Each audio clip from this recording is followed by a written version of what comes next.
Well, if you're going to ask the BFAR or the Philippine Coast Guard, I cannot speak for BFAR, but I think the Commandant expresses still his commitment to the President and to the Filipino people that the Philippine Coast Guard will still carry out our patrols and maintain our presence in the West Philippine Sea, despite of whatever level of threat that the Chinese maritime forces will deploy.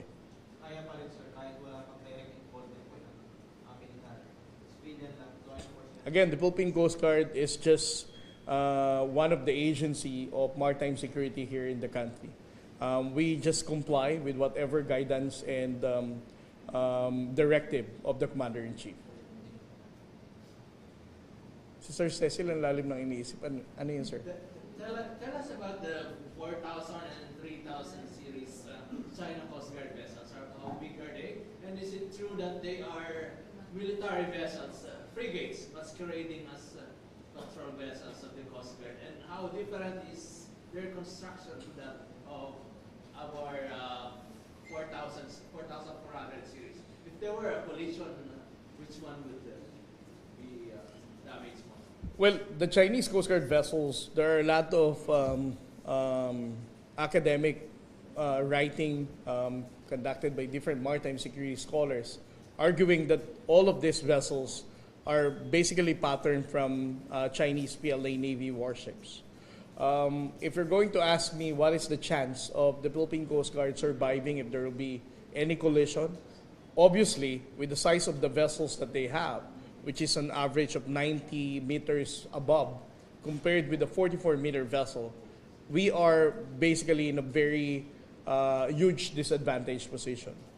And that is the reason why the Philippine Coast Guard always ensure that we are deploying vessels who have skippers that are good in seamanship skills.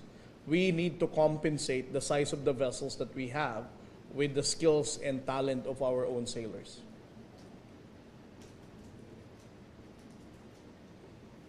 But how sustainable is that, sir, given na, at least on Monday, parang they're not afraid to, they don't seem to hesitate na bumangga or parang ganun yung manifestation ng action. How far can that and courage,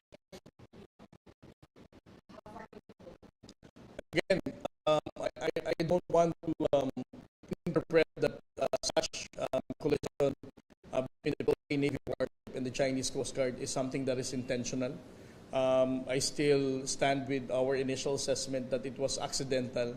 It was miscalculation on the part of the PLA Navy.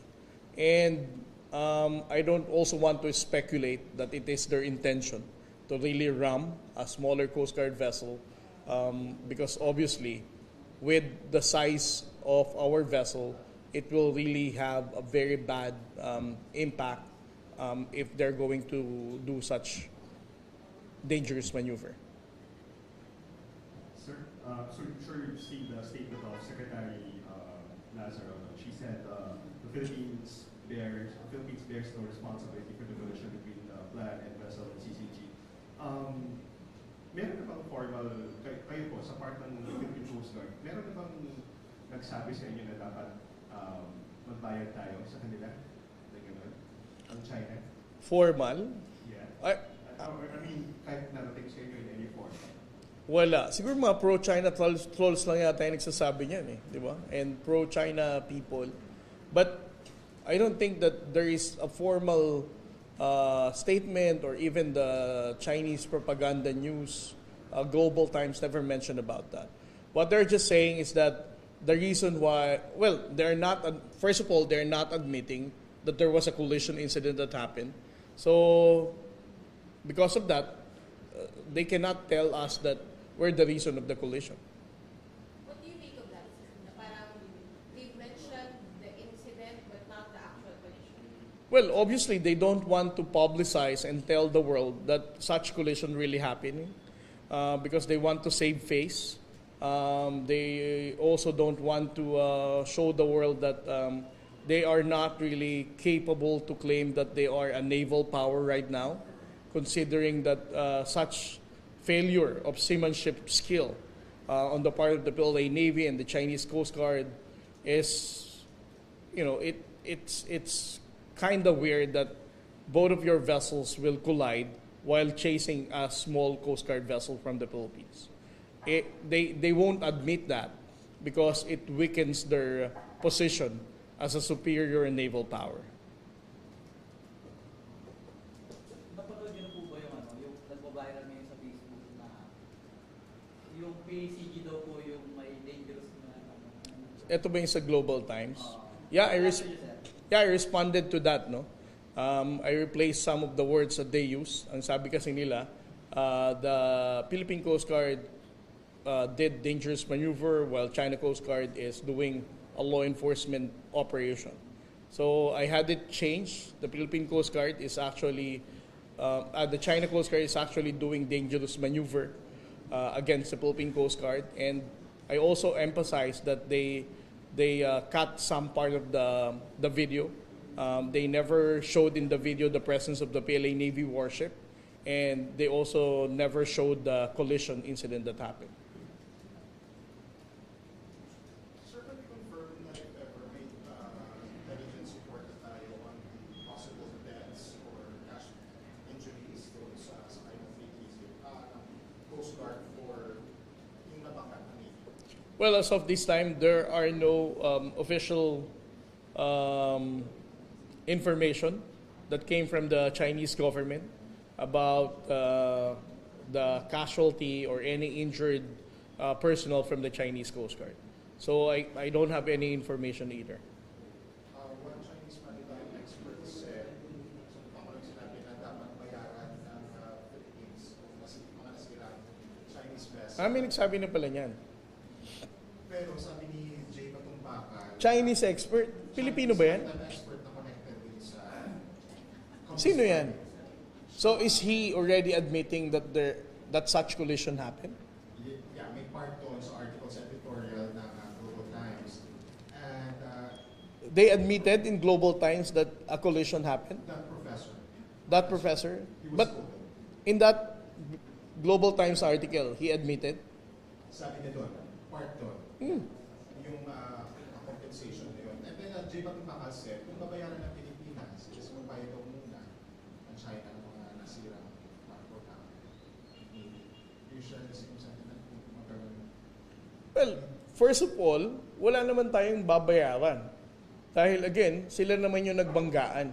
Sabi ko nga, bago magalit si Xi Jinping sa atin, dapat pagalitan niya muna yung kapitan ng PLA Navy tsaka ng kapitan ng China Coast Guard. Dahil sila naman yung nagbanggaan. It's not our fault.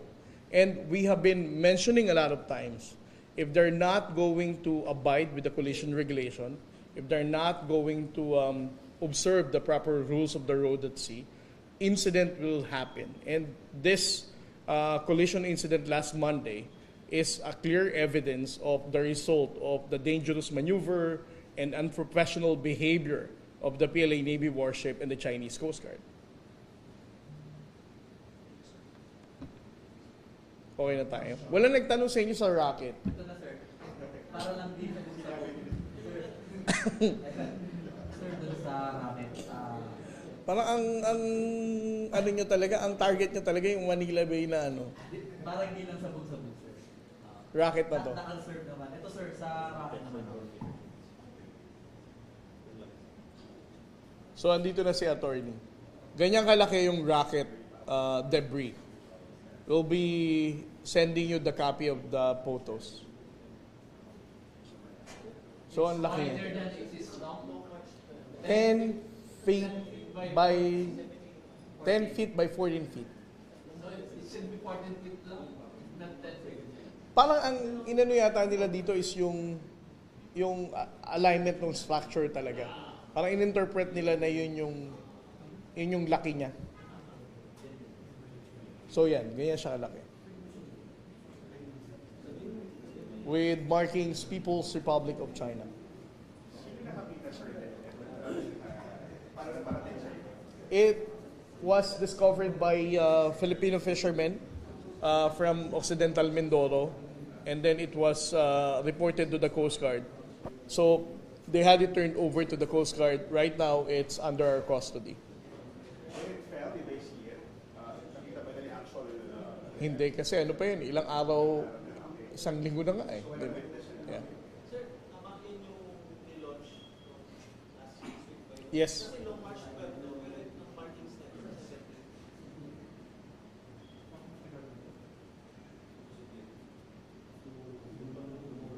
Sir, siguro your I-check ko muna. Hindi ko pa rin nakita lahat yung photo.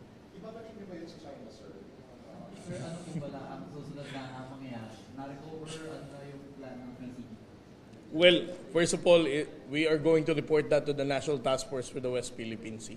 And for any concerned government agencies to take action on it. PILSA is part of the NTF-WPS. Of course, we also have DFA. So for us, we're just going to have to report it to the NTF-WPS. Posible ba na meron pang ibang parte at ano yung dapat gawin ng mga residente kapag may nakita nila? Well, it is highly possible that some of the debris are still at sea.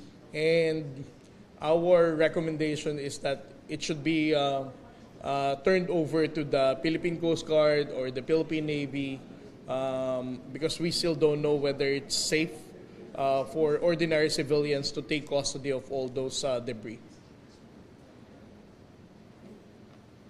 Sir, would you like to close this briefing with a statement, a message to the public Kanino? regarding dun sa parang days after the impact in Dumasingo, and today may monitoring while hindi naman malayo, while malayo nga sa Manila Bay, still may dumadaan pa rin sila sa areas natin. Ano sa part ng Coast Guard, ano po ang Well, on the part of the Philippine Coast Guard, again, I would like to reiterate the commitment of the Commandant, that despite of what had happened last Monday, we're still going to deploy our Coast Guard vessels to ensure the safety and security of the Filipino fishermen. We still believe that there is no reason for the Filipino people to be afraid of about the deployment of the Chinese Coast Guard. These are just the usual illegal deployment of the Chinese Coast Guard to normalize their presence along our coastal provinces. And the Philippine Coast Guard will never allow such normalization of illegal patrol. This is the reason why we are challenging them and then exposing such illegal presence within our own exclusive economic zone. Okay na tayo? Si G, alam nyo, si Gio kasi talaga yung nag-trigger nito eh. In-interview niya kasi si Ray Powell.